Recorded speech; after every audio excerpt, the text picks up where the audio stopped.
بسم اللہ الرحمن الرحیم۔ السلام علیکم ورحمۃ اللہ وبرکاتہ۔ الحمدللہ رب العالمین والصلاة والسلام نبینا محمد وعلی آلہ وصحبہ اجمعین، اما بعد۔ وقال اللہ تعالی فی القرآن المجید فاعوذ باللہ من الشیطان الرجیم بسم اللہ الرحمن الرحیم وما خلقت الجن والانس الا لیعبدون۔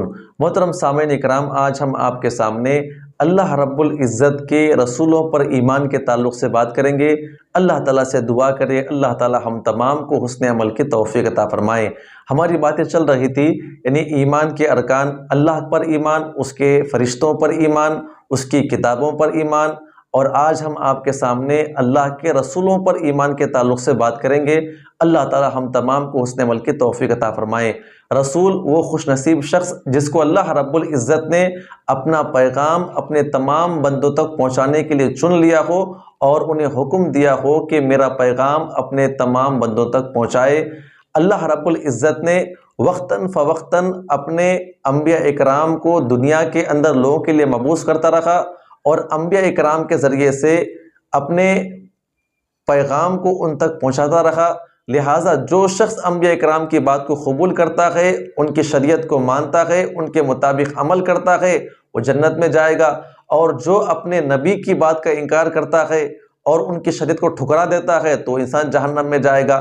لہٰذا جب بھی کہا جائے کہ اللہ رب العزت کے رسولوں پر ایمان لانا تو وہ چار باتوں پر شامل ہے۔ اللہ سے دعا کرے اللہ تعالی ہم تمام کو چار باتیں سمجھنے کی توفیق عطا فرمائے۔ نمبر ایک، اس بات کا عقیدہ رکھنا کہ اللہ رب العزت نے جتنے بھی انبیاء اکرام کو مبعوث کیا ہے ان تمام انبیاء اکرام کی رسالت برحق ہے۔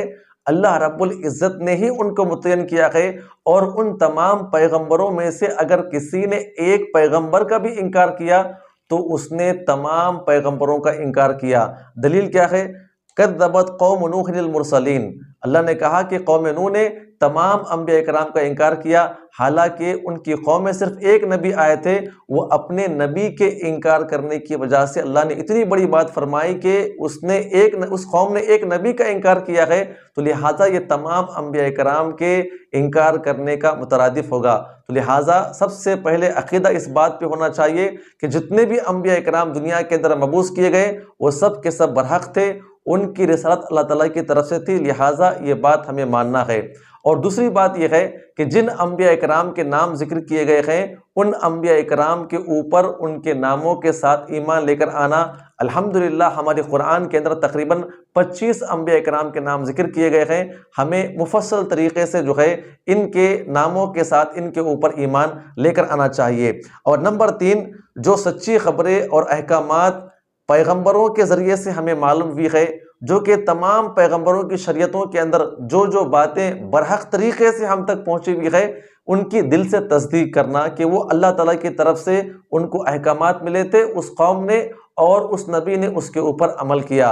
اور چوتھی بات یہ ہے کہ ان پیغمبروں میں سے جو پیغمبر ہمارے لیے منتخب کیے گئے ہیں اور ہمارے لیے مبعوث کیے گئے ہیں، تو لہٰذا ہمارے اوپر فرض ہے کہ ہم اپنے نبی کی شریعت کو قبول کریں اور اپنے نبی کے مطابق عمل کریں، تبھی جا کر وہ انسان دنیا اور آخرت میں کامیاب ہو سکتا ہے۔ تو لہٰذا خلاصہ کلام یہ ہوا کہ اللہ رب العزت کے رسولوں پر ایمان جب بھی کہا جائے تو اس کے اندر چار باتیں ہوگی۔